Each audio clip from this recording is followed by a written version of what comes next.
Mark, the Pac-12 today didn't take any action on Eddie Vanderdoes on the punch against Tyner/Fisher from the game. Were you surprised by that he's not missing any time? I don't know. To be honest with you, I still haven't even seen it, so I don't know. We won't spend too much time on that. Yeah. Sorry. Huh? No harm, no foul. Well, there was a foul, but our guys did a good job in that game. There were a few times where retaliation was probably normal, and I thought our guys did a really good job keeping their cool.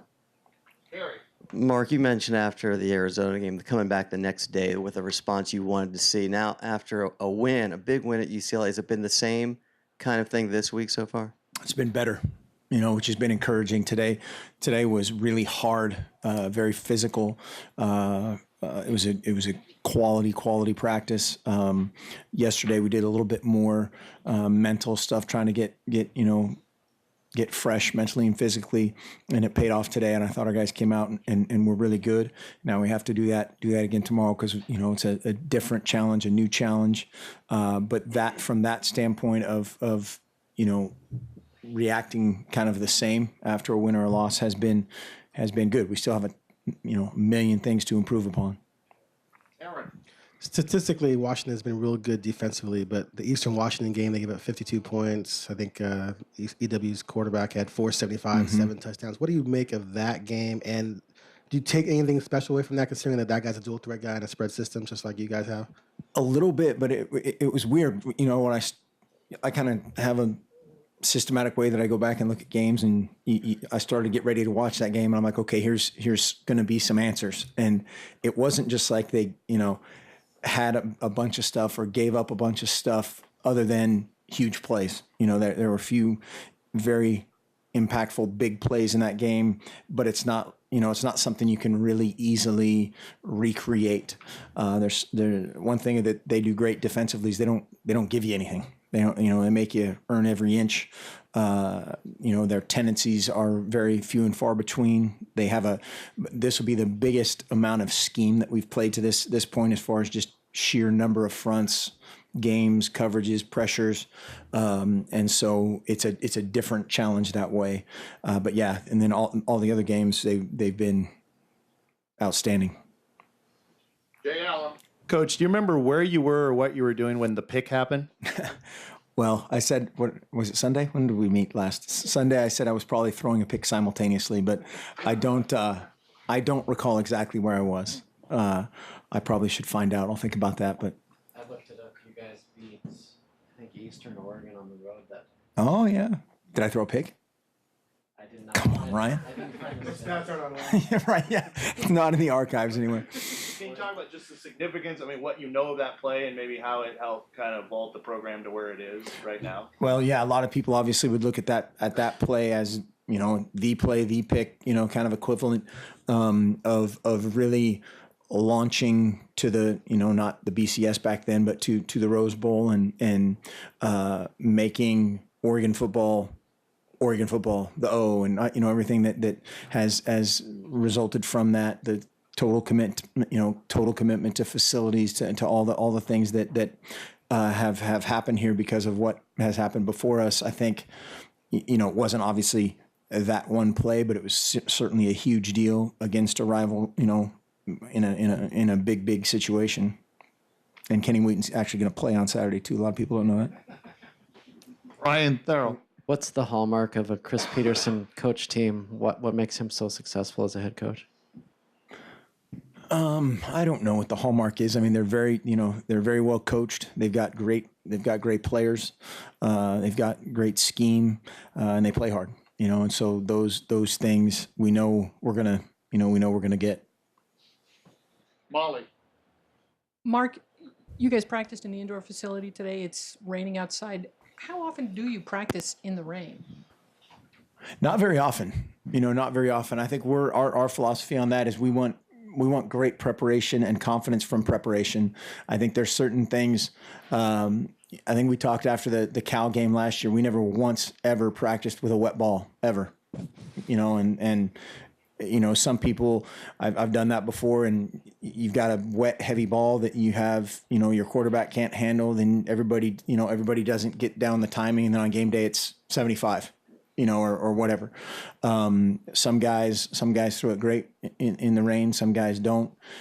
There's certain things that you can manipulate from a mechanic standpoint, but not a ton. And so we just try to prepare great and have confidence in our preparation. And Gary Campbell gets cold easily. So that's one of the other big reasons. Tyson. You guys had probably one of your best rushing games of the year on Saturday. I know something that Gary's talked a lot about is guys doing better in one-on-one situations and breaking those kind of ankle tackles. When you guys went back and looked at the tape, was Saturday's success more of a product of the running backs improving, or was it just the fact that the line played better overall?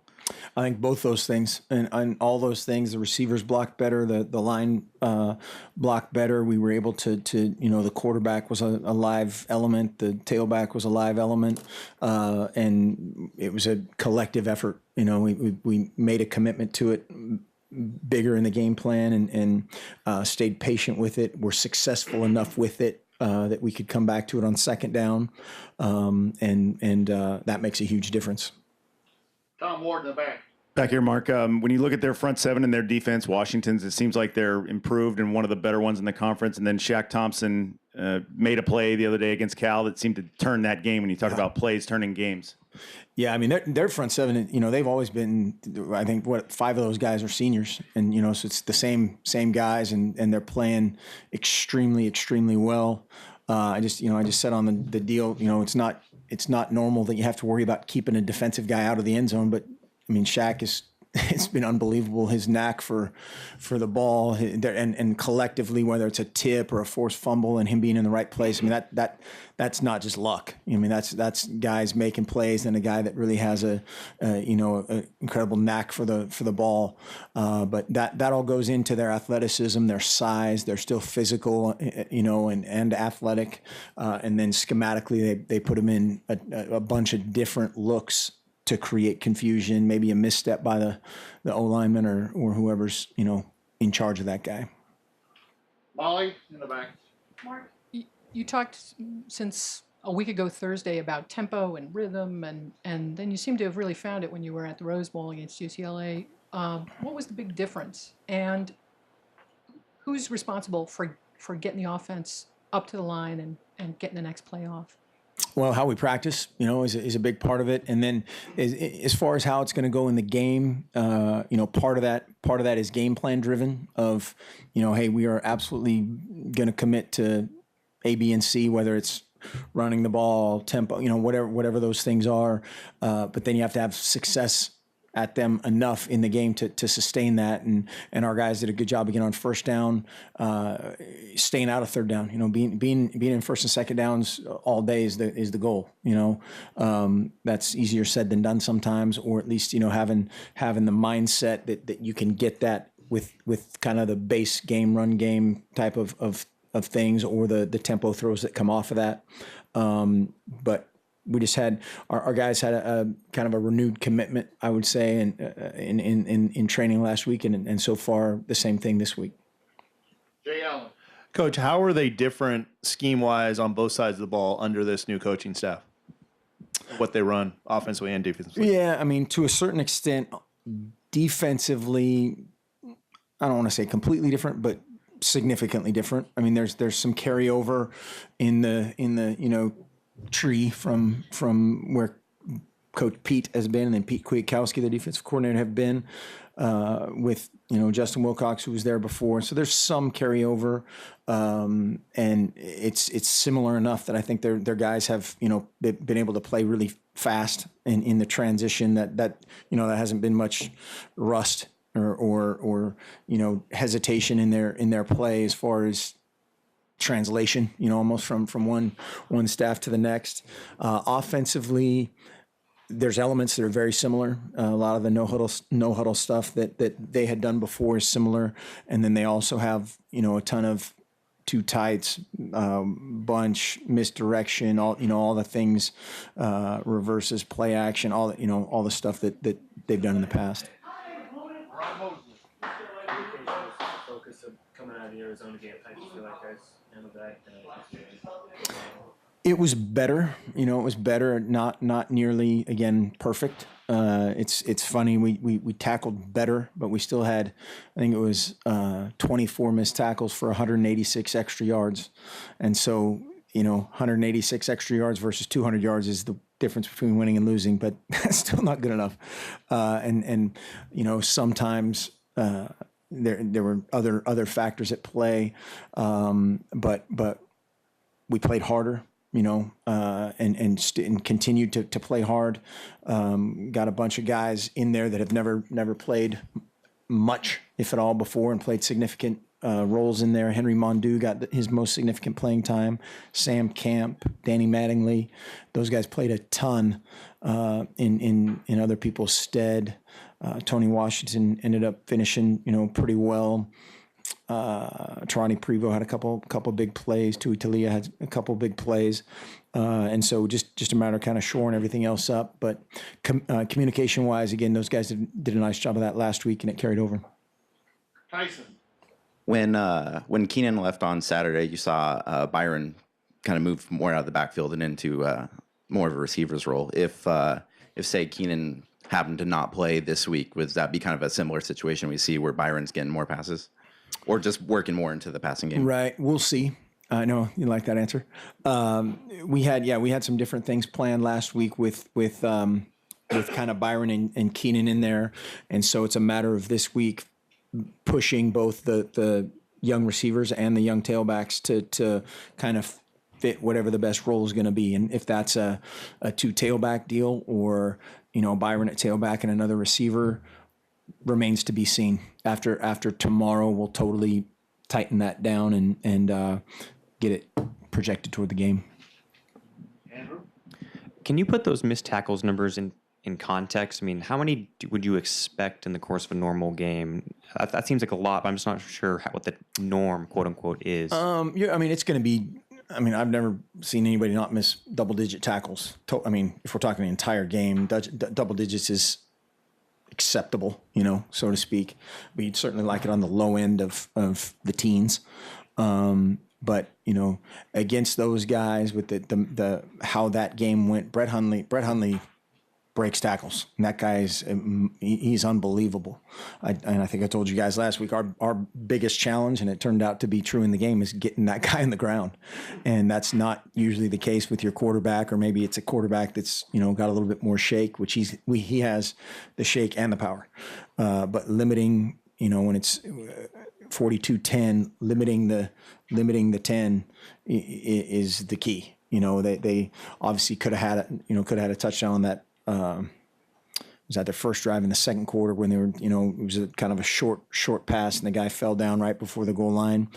If they get in the end zone there, it's a slight, it's probably a little bit different flavor to the game. But I thought our guys chased the ball well and tackled better, but not again nearly what we need going forward. Molly in the back. Mark, at the Pac-12 meetings in, I guess, July, Tyson asked you and asked Chris Peterson about your friendship and how much you talked to one another last season and how much you were going to be talking to one another this season. How has that played out? Are you guys still talking on the phone, and how's it going to play out this week? We chat frequently. No, during the season, it's virtually impossible. I barely talk to my wife enough, and I probably need to do that more. But yeah, we haven't talked at all probably since that whole escapade. But again, a ton of respect for that guy. He's a great man, great husband, great father, great coach, and those things will be put aside this week. We don't like him very much, but no, he it's game week and they're next. Aaron. Chris Cisse has been an important piece for you guys this year. But he lamented himself today that he had a sort of a struggle a little bit in the fourth quarter against UCLA. How do you think he's grown? How do you think he can grow from that, from being in a situation where he got beat, you guys had the game pretty much wrapped up, but he was kind of sloppy, as he admitted?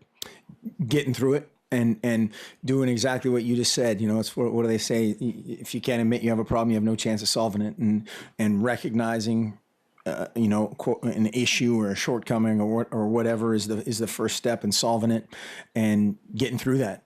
Just being relentless about your approach. And we had a bunch of guys. I showed the team on Monday morning of 11 guys on defense sprinting to the football, and then it was 7 guys, and then it was 4 guys, and then it was 2 guys, and as that fourth quarter went on, there was just that little edge of killer instinct that we have to have that we didn't, and recognizing it, learning from it, and going forward, and realizing, hey, it's going to be okay, and competing through that the next time better is going to happen.